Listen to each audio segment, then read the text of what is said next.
শিক্ষার্থীরা, আপনারা জানেন যে বর্তমানে আন্তর্জাতিক রাজনীতিতে যেই বিষয়গুলো নিয়ে সবচেয়ে বেশি উত্তেজনা হচ্ছে এবং সবচেয়ে বেশি আলোচিত হচ্ছে তার মধ্যে একটি হচ্ছে ডোনাল্ড ট্রাম্প বিশ্বের বিভিন্ন অঞ্চল আমেরিকার দখলে নিতে চাচ্ছে এবং আমেরিকার সাথে অন্তর্ভুক্ত করতে যাচ্ছে। তার মধ্যে একটি অঞ্চল হলো গ্রিনল্যান্ড। ডোনাল্ড ট্রাম্প 2024 সালের নভেম্বরে নির্বাচনে জেতার পরেই কিন্তু গত 20 জানুয়ারি শপথ গ্রহণ করার পরে অনেকগুলো নির্বাহী আদেশ তিনি স্বাক্ষর করেন এবং অনেকগুলো নতুন নীতি তিনি গ্রহণ করতে সম্মত হন।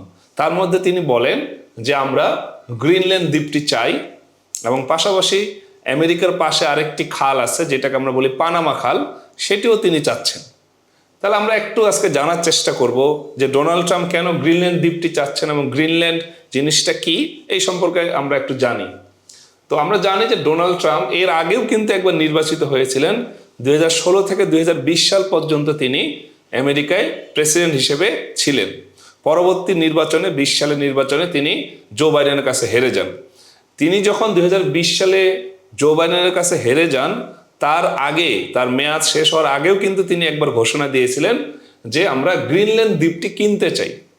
হ্যাঁ, সো ডোনাল্ড ট্রাম্প শুধু যে বিভিন্ন দ্বীপ কিনতে চেয়েছেন সেটা কিন্তু না, এর আগে আমেরিকার অনেক প্রেসিডেন্ট বিভিন্ন দ্বীপ তারা ক্রয় করেছেন। যেমন লুসিয়ানা দ্বীপটা ফ্রান্স থেকে ক্রয় করা হয়েছে, আলাস্কা দ্বীপটা রাশিয়া থেকে ক্রয় করা হয়েছে। হ্যাঁ, এছাড়াও অ্যান্ড্রু জেনসন নামে একজন প্রেসিডেন্ট ছিলেন, তিনিও কিন্তু গ্রিনল্যান্ড দ্বীপটি কিনতে চেয়েছিলেন। সো এই দ্বীপটি কেন চাচ্ছে আসলে ডোনাল্ড ট্রাম্প? এই দ্বীপটি চাওয়ার অনেকগুলো কারণ।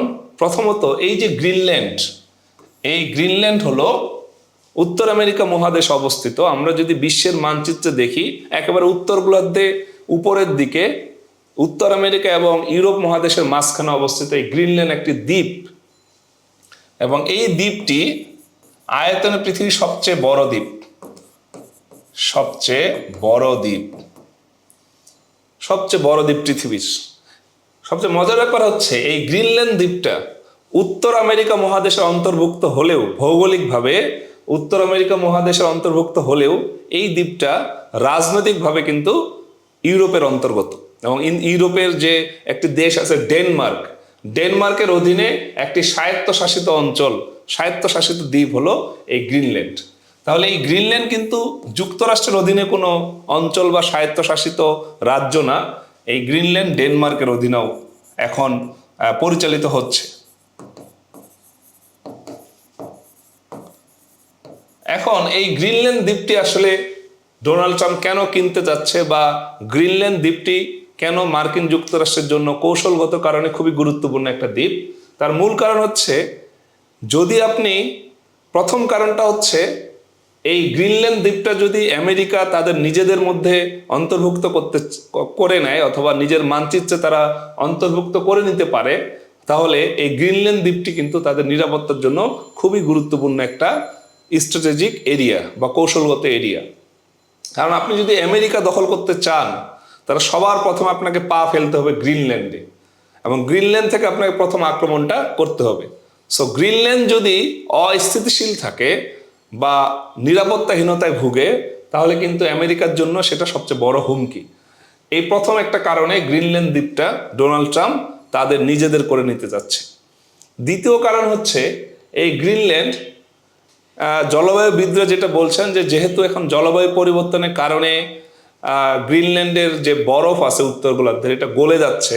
গলে যাওয়ার ফলে যেটা দেখা যাচ্ছে যে গ্রিনল্যান্ডে কিন্তু অনেক প্রাকৃতিক সম্পদ আছে, তেল আছে, গ্যাস আছে এবং অনেক মূল্যবান ধাতু আছে। এগুলো যুক্তরাষ্ট্র সহজে উত্তোলন করতে পারবে এবং এই যে খনিজ সম্পদ, প্রাকৃতিক সম্পদ কোটি কোটি বিলিয়ন ডলারের, এটা কিন্তু যুক্তরাষ্ট্র তাদের নিজেদের করে নিতে পারবে। এবং যে মূল্যবান ধাতুগুলো আছে, যেগুলো কিনা তারা এই চীন থেকে আমদানি করে, সেটা কিন্তু পরবর্তীতে আর চীন থেকে আমদানি করতে হবে না। সুতরাং গ্রিনল্যান্ড কিন্তু সম্পদের দিক দিয়েও এবং অর্থনৈতিক দিক দিয়েও খুবই গুরুত্বপূর্ণ একটা এরিয়া এবং এখানে কিন্তু যে মৎস্য সম্পদ আছে সেটা কিন্তু অনেক গুরুত্বপূর্ণ, যেটা তাদের অর্থনীতিতে অনেক বড় একটা অবদান রাখতে পারবে। এরপরে গ্রিনল্যান্ডের মাধ্যমে এই আমেরিকা, উত্তর আমেরিকা এবং ইউরোপে আধিপত্য বিস্তার করতে পারবে।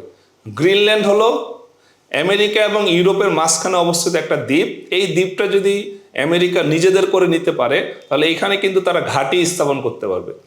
এবং এই দ্বীপে যদি ঘাঁটি স্থাপন করতে পারে, তাহলে তারা ইউরোপ এবং ইউরোপের আশেপাশে যে নর্ডিক কান্ট্রিগুলো আছে, আর্কটিক অঞ্চলটা আছে, উত্তর সাগর আছে, পুরো অঞ্চলটাতে তারা টহল জোরদার করতে পারবে এবং তারা ঘাঁটি স্থাপন করে, ক্ষেপণাস্ত্র স্থাপন করে তারা কিন্তু পুরো এই অঞ্চলটাতে আধিপত্য বিস্তার করতে পারবে।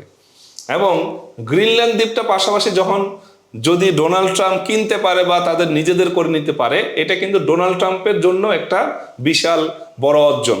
কারণ আমেরিকার জনগণ তারা যেহেতু শ্বেতাঙ্গ জাতীয়তাবাদে বিশ্বাসী, প্রেসিডেন্ট যখন বড় কোনো অর্জন করতে পারে, সেই দেশের প্রেসিডেন্ট যদি বড় ধরনের কোনো অর্জন বাইরে থেকে নিয়ে আসতে পারে, সেটা কিন্তু ডোনাল্ড ট্রাম্পের ভাবমূর্তি অনেক বেশি বৃদ্ধি করবে।